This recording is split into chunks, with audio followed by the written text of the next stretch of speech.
इस नुकुंज की जो दासी है ना, उनमें भी इनमें से बहुत से चरण चिन्ह मिल जाएंगे। तो इन चरण चिन्हों को लेकर के अपनी ऐंठ दिखाने की जरूरत नहीं है। ऐसे हंसी करते हुए जहां विराजमान, जहां जिन कृष्ण की एक झलक को प्राप्त करने के लिए शुभ पराशर जो पराशर संकालिक वे भी व्याकुल हो रहे हैं। श्री सुखदेव जी वर्णन कर रहे हैं, श्री श्याम सुंदर भी अपने मुख से यदि उस ऐश्वर्य का वर्णन करें तो प्रियागण ऐश्वर्य को देख करके प्रभावित नहीं होती हैं, वे प्रभावित होती हैं श्याम सुंदर की प्रीति के कारण। प्रीति रूप में ही वे श्याम सुंदर को अपनाती हैं, और ऐश्वर्य प्राप्त कराने पर तो उल्टा रस संकुचित हो जाएगा।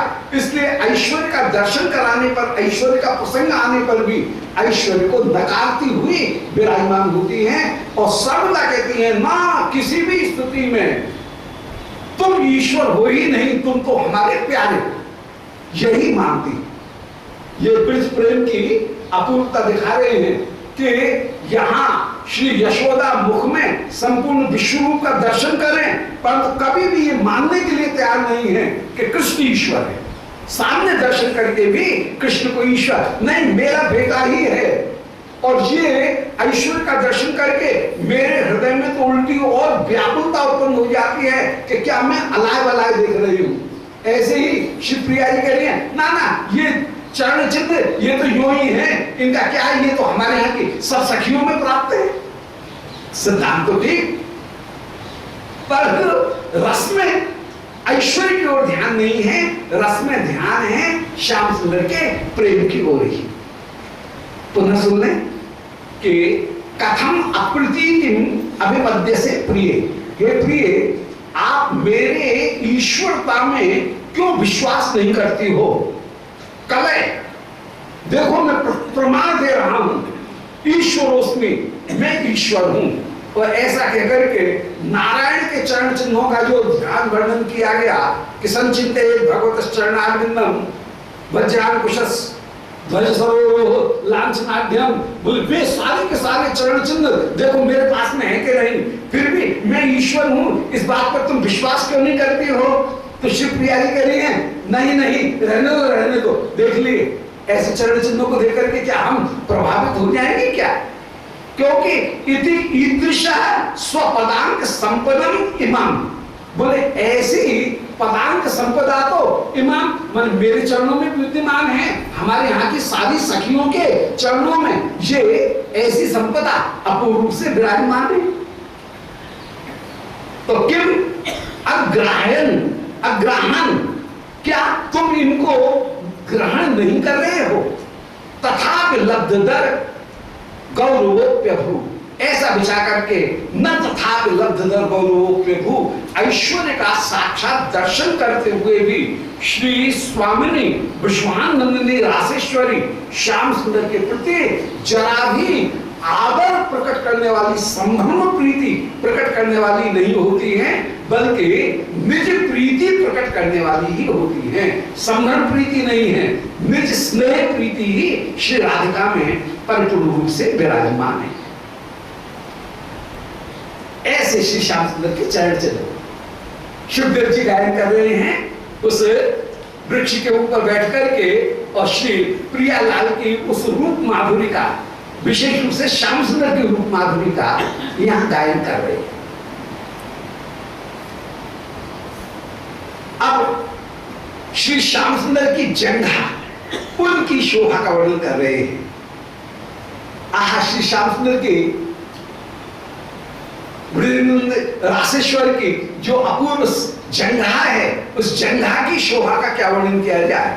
श्याम सुंदर ने पीतांबर धारण कर रखा है, परंतु पीतांबर धारण करने पर भी जंघा की कांति पीतांबर से बाहर छन करके बाहर निकल रही है।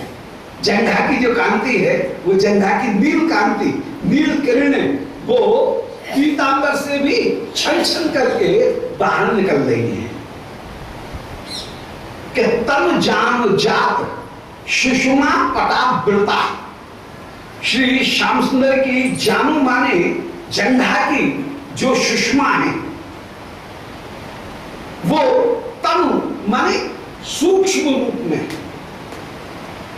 बारीक होकर के तन जानु माने सूक्ष्म रूप में, जानु माने जंघा की से उत्पन्न होने वाली जो सुषमा है वो सुषमा बाहर आ रही है।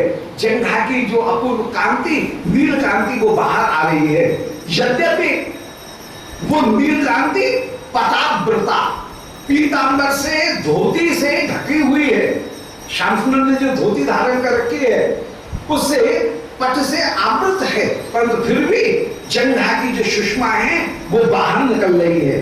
और बाहर निकल करके अतनुज अनुताप विषमा मनावृताम, ये अतनुज माने कामदेव की, अनुताप विषम अनावृताम, कामदेव की विषम जो पीड़ा है उस पीड़ा को, दशा को प्रकट कर रही है। गोपियों में कामदेव की अपूर्व पीड़ा को प्रकट करने वाली वह जंघाकी से निकलने वाली कांति, वह वस्त्र के बाहर छलक करके, छन करके जो आ रही है श्री अंग की कांति, वह श्री प्रियागणों के हृदय में अतनुज अनुताप माने कामदेव का जो अनुताप है, कामदेव का जो विषम पीड़ा, उस विषम पीड़ा को प्रकट करने वाली है। विषमाम अनावृताम दशाम, कामदेव की कोई दशा को प्रकट कर रहा है। कामदेव की दशा कैसी है? जो विषम है और विषम होने के साथ साथ अनावृता माने स्पष्ट है। ऐसी कामदेव की पीड़ा को गोपिकागणों के हृदय में वह श्री अंग की कांति कहीं प्रकट कर देने वाली है। अब प्रकट कैसे करती है? सकृत एवं ईक्षितई, एक बार जरा सा दर्शन करने मात्र से, एक झलक दर्शन करने मात्र से ही श्री प्रियागणों के हृदय में विरह वेदना, उत्कंठा, पीड़ा, उसको वो कांति उत्पन्न कर देती है। सकृत ईक्षितई होते। आज तम मध्यमा तत् हृदय कलानिधि, कौन के हृदय में प्रकट करती है? बोले हर एक के हृदय में प्रकट नहीं करेगी। विशेष रूप से जो तम मध्यमा, जिनका मध्यमा माने कटी का भाग, तम माने क्षीर्ण होकर के विराजमान, जो श्री ब्रज गोपिकागण क्षीर्ण कटी होकर के विराजमान है, ऐसी तम मध्यमा वाली जो क्षीण कटे वाली श्री परम सुंदरी ब्रज गोपिकागण, उनके हृदय में कोई अपूर्व दशा को आपके श्री जंघा की वो किरण जो वस्त्र से आवृत होकर के पूर्ण रूप से नहीं बल्कि तनु रूप से, सूक्ष्म रूप से निकल रही है, वो सूक्ष्म रूप से निकलने पर भी ये दशा है। यदि प्रकट रूप से प्रकट होती तब तो जाने क्या दशा होती। ये कैमुत्य के द्वारा अपने आप ये भाव प्रकट हो रहा है। तो तनु हे कलानिधि, गोपिकागणों के हृदय में वह विषम अनावृत कोई दशा, उसको सकदेव ईक्षितैव, एक बार दर्शन करने मात्र से ही प्रकट कर देती है, हृदय की उस दशा को प्रकट कर देती है। कौन के प्रकट करती है? बोले तनु मध्यमा तति, जो क्षीण कटी वाली हैं सुंदरीगण, उनकी तति माने पंक्ति, मान सभी गोपियों के हृदय में, सभी प्रियाओं के हृदय में वह अपूर्व रूप से कोई अपूर्व पीड़ा उत्पन्न कर देती है। आपके श्री अंग की चरणों की जो कांति वस्त्र के बाहर प्रकट होती हुई प्रकट हो रही है, वह भी सबको मोहित करती हुई विराजमान हो रही है।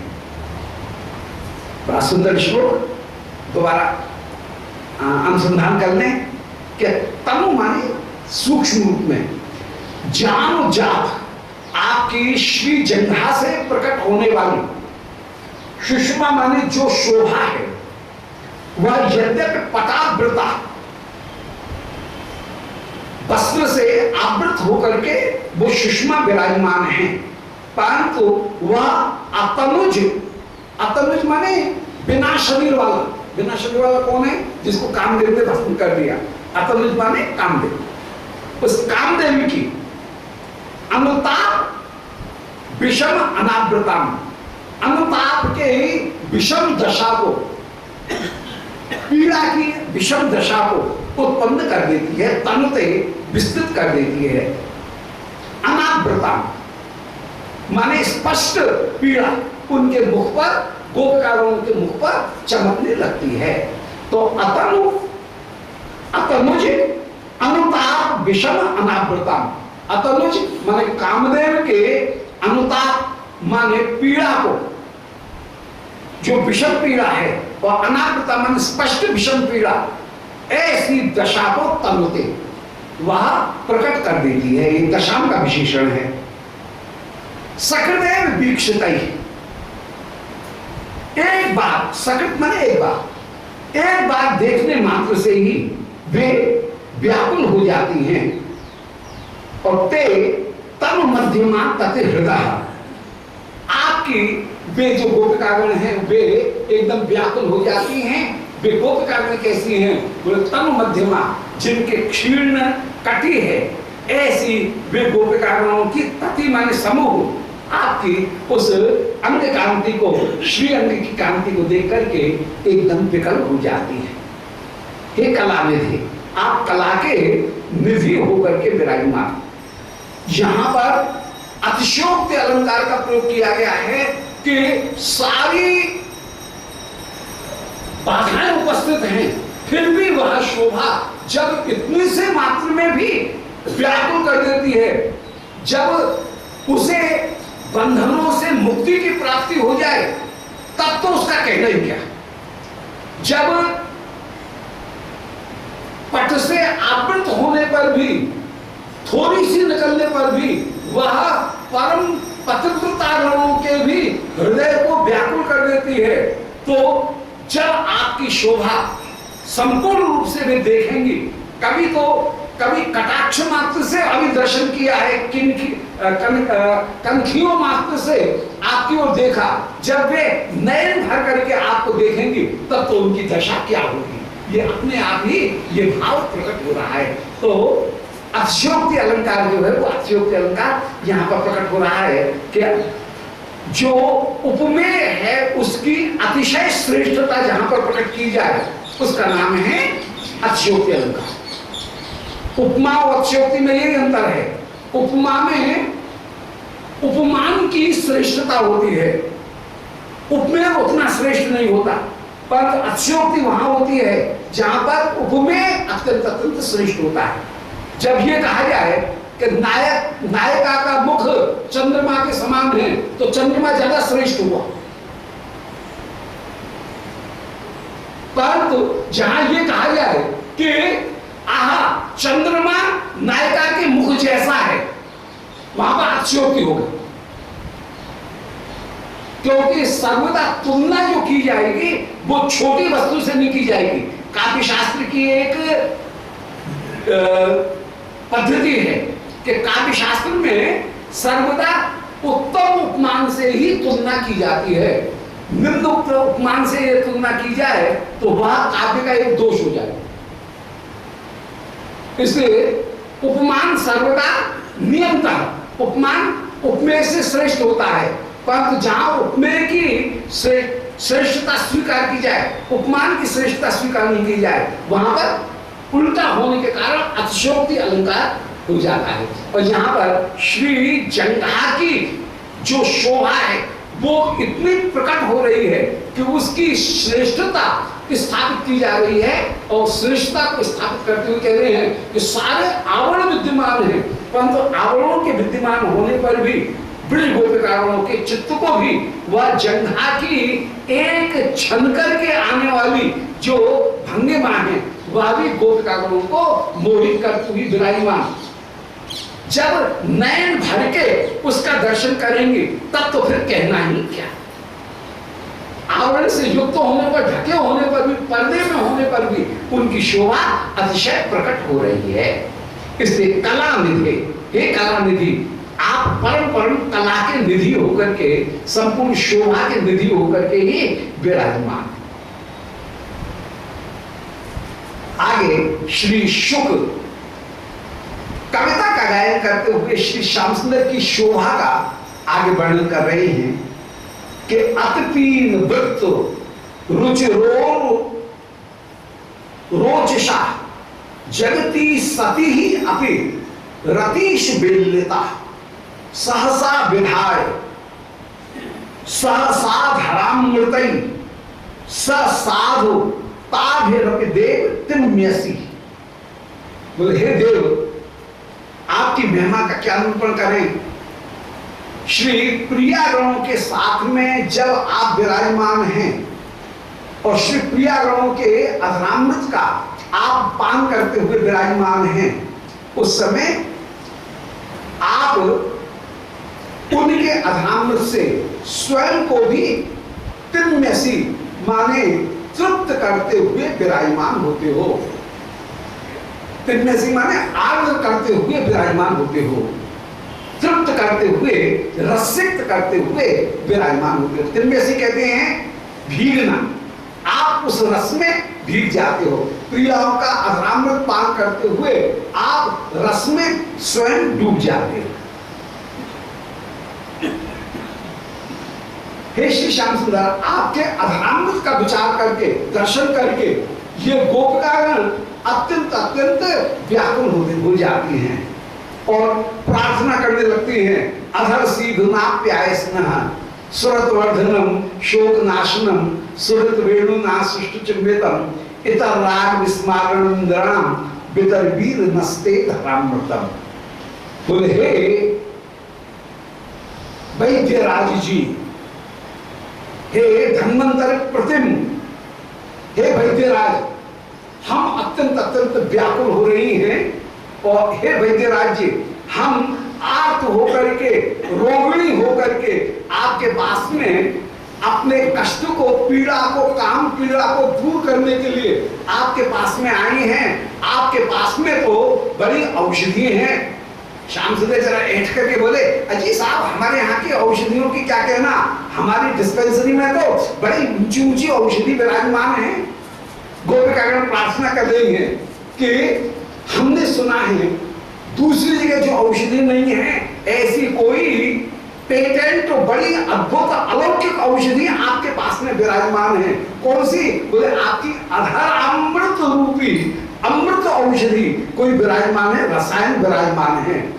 जो रसायन कैसा है? बोले सुरत वर्धनम, जो सुरत माने श्री अंग में बल को बढ़ा देने वाली, सुरत आनंद प्रीति, उस प्रीति को बढ़ा देने वाली है सुरत वर्धनम।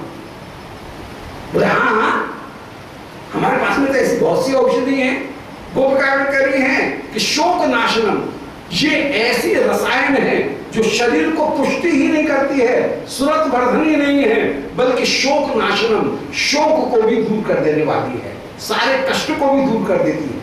कुछ औषधि ऐसी होती हैं जो शरीर में ताकत तो बढ़ाती है परंतु सुस्वादु नहीं होती है, उल्टी कड़वी कसैली सी होती है। परंतु ये औषधि ऐसी है जो कि परम मीठी है और शोक नाशनम, शोक को भी दूर कर देने वाली है, शरीर में ताकत भी देने वाली है और साथ के साथ में पेन किलर भी है। शोक नाशनम, शोक पीड़ा को भी दूर कर देने वाली है। बोले हाँ हाँ, ऐसी औषधि है।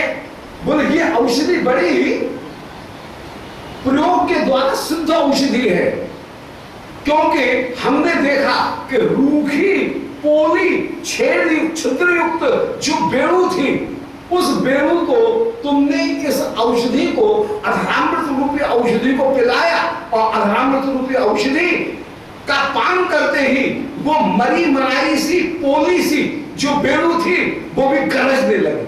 सुरत बेणु ना सृष्ट चुम्बितम, वो पोली छिद्रयुक्त जो बेणु थी वो भी उस अधरामृत रूपी रसायन का तनिक सा पान करके सृष्ट चुम्बन मात्र प्राप्त करके वह भी गरजने लगी हमारे ऊपर। सुरत बेणु ना सृष्ट चुम्बितम। आप बोले जी हाँ हाँ ठीक है, हमारे पास में ऐसी बहुत सी औषधि हैं, परंतु कोई रोगी हमारे पास में आता है, पहले हम उससे पूछ लेते हैं, बोले हम जैसे बताएंगे उन नियमों का पालन करेगा कि नहीं, परहेज करेगा कि नहीं। बोले हाँ हाँ, परहेज करने के लिए हम तैयार हैं, बोले ये परहेज बड़ा कठिन है। बोले क्या परहेज है? बोले पति मुख का दर्शन नहीं करना पड़ेगा, संसार की जितनी भी आसक्तियां हैं उनका त्याग करना पड़ेगा। बोले नहीं नहीं, ये औषधि अपने आप ही ऐसी है कि इतर राग विस्मारण, अन्य जितने भी राग हैं उनको अपने आप ही विस्मृत कर देने वाली ये औषधि स्वयं इतनी मीठी है कि इसमें परहेज करना नहीं पड़ेगा। ये तो अन्य वस्तुओं से घृणा अपने आप ही, अरुचि अपने आप ही औषधि ही उत्पन्न कर देगी। इतर राग विस्मारण नराम। श्याम सुंदर बोले हाँ ठीक है, परंतु बड़ी महंगी औषधि है, अंटी में पैसा है इतना, ये महंगा इलाज है, मामूली इलाज नहीं है। मामूली इलाज हो किसी दातव्य अस्पताल में जाओ, वहां पर ये इलाज मिल जाएगा। गोपिका बोले श्याम सुंदर आप इतने बड़े दाता हैं कि बितर वीर, अरे दानवीर, हमारे पास में मूल्य है नहीं है, पर तू तो दानवीर है। बड़े से बड़े महंगे से महंगे जो अस्पताल होते हैं उनमें भी 2-4 बेड, 1-8 कमरे कहीं चैरिटी के होते हैं। कोई भी आए वहां पर, वो यदि चैरिटी वाला कोई आ जाए तो उसका मुफ्त इलाज हो जाता है। तो बितर वीर, तू दानवीर है, और दानवीर करके, दानवीर होने के कारण नहते अधरामृतम, अपने अधरामृत को हमको प्रदान कर दे। तो सुरत वर्धनम, श्रीअंग में पुष्टि प्रदान करने वाला, शोक नाशनम, सारी पीड़ाओं को दूर कर देने वाला, सुरत वेणुना सृष्टि चुंबितम, बड़ा सिद्ध प्रयोग वाला, वेणु के द्वारा भी जिसका चुंबन मात्र करने पर वेणु कैसी पीर हो गई और गरजने लगी, कैसी नाचने लगी। तो सुरत वेणुना सृष्टि चुंबितम, वह भी स्वर करने लगी। परहेज करने की भी जरूरत नहीं है, परहेज अपने आप हो जाएगा। इतर राग विस्मारण, इतर जो राग हैं उनको अपने आप ही विस्मृत कर देने वाली ये तेरी अधर सुधा है। इतर राग विस्मारण नराम, पितर वीर, तू दानवीर है। भले हमारी अंडी में पैसा न हो, परंतु वीर होने के कारण, दानवीर होने के कारण तू हम आवश्यक जो रोगी जन हैं उनकी सर्वदा रक्षा करेगा।